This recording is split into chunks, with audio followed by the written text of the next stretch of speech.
Back here on Flashpoint, and let's talk money, which we love to do at the end of the year oftentimes. And let's do that with Dewey Steffen, who is the CEO and Chief Investment Officer at Great Lakes Wealth. Good to have you on Flashpoint. You always make the rounds on every other show on Local 4, so I'm glad we finally got you here. Well, thanks, and I appreciate the opportunity. My pleasure. I really do like to get this advice at the end of the year, and Rod Maloney would be very, very happy that we're doing as he often did now that he's retired, though. Number one rule I know is you don't pay attention to the stock market. Let it go up and down, kind of forget about it. But when it comes to a 401k or an IRA, are there some things that people should do at the end of the year?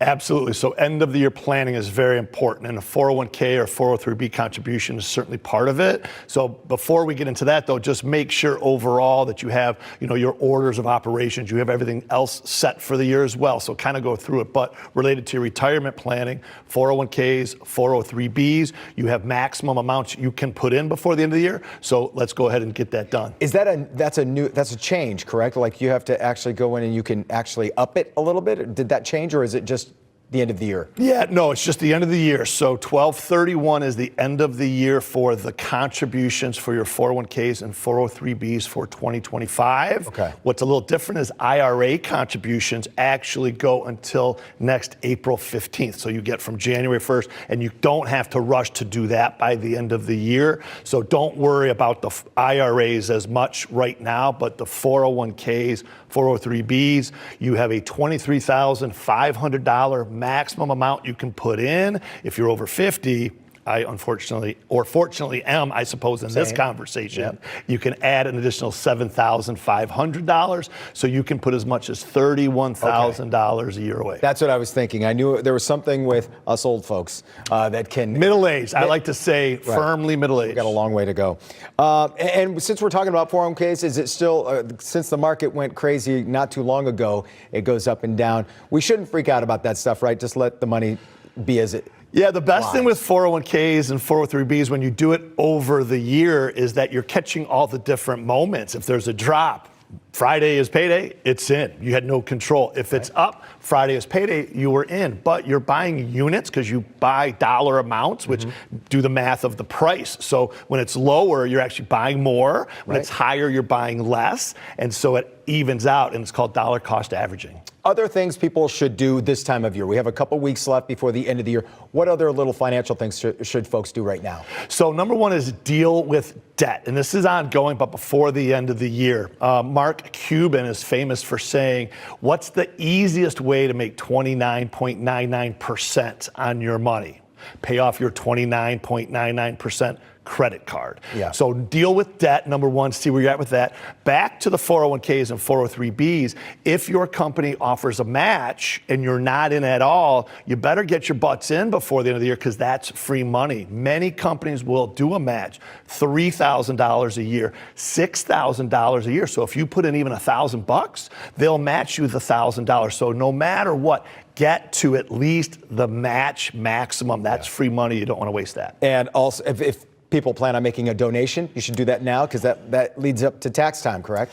Yes. So that's something that if you do an itemized tax return, absolutely talk with your tax professional about the itemized contributions and tax deductions for those donations. If you do just the standard return and standard deductions, it's not such an instrument to use from a financial planning perspective, but this is the holiday season.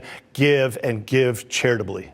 Now, so many folks live paycheck to paycheck. Doesn't matter how much you make, but a lot of people, depending on that from week to week, what's the best way to start budgeting? And a lot of folks go, I know I'm over budget here or there.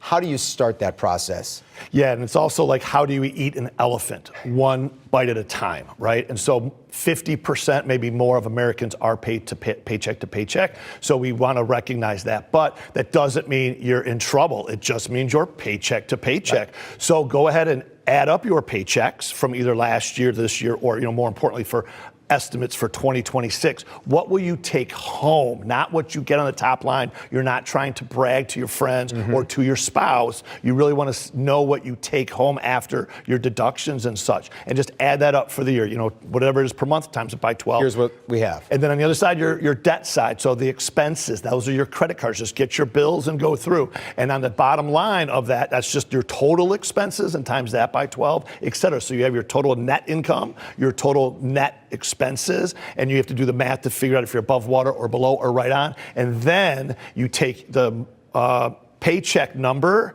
and then you have to go see those expenses and put them in an order of paying them off. That's the budget. And you start with your needs, then your wants, then your wishes. So you need to pay your mortgage or your rent. You need to pay, you know, your phone Car bill or payment. your car payment, and then those other things in there. And so you have to cut somewhere sometimes, cut the wishes. I wish I could donate to this, or I wish I had an iPhone 29 or whatever's coming. Okay, so just deal with it in the right order. Yeah, and those are, I think the auditing yourself is often the toughest part, the biggest part of the elephant, if you will. When people do audit, what do you think are the things that show up the most where people don't realize what they're spending on that can be eliminated? Well, so sometimes it's food and other items like that where you're going out to eat instead of eating in, and those types of expenses where you can just be more frugal and more responsible on the daily. But a bigger one are your subscriptions and your monthly autos. Yeah. A lot of people, a quarter of Americans, 25% of Americans have signed up for a service either from a free trial or some ongoing opportunity, and after 6 months they've stopped using it And they forgot. and it keeps on there, and that can be up to $1,000, $1,200 a year according to estimates. So you know that's a lot of money. That's a lot of good advice. And folks, I hope you heed it because we want you to prosper in the new year. Dewey, Steffen, thanks so much. Always appreciate it. Thank you, my pleasure. Yeah. More Flashpoint right after this.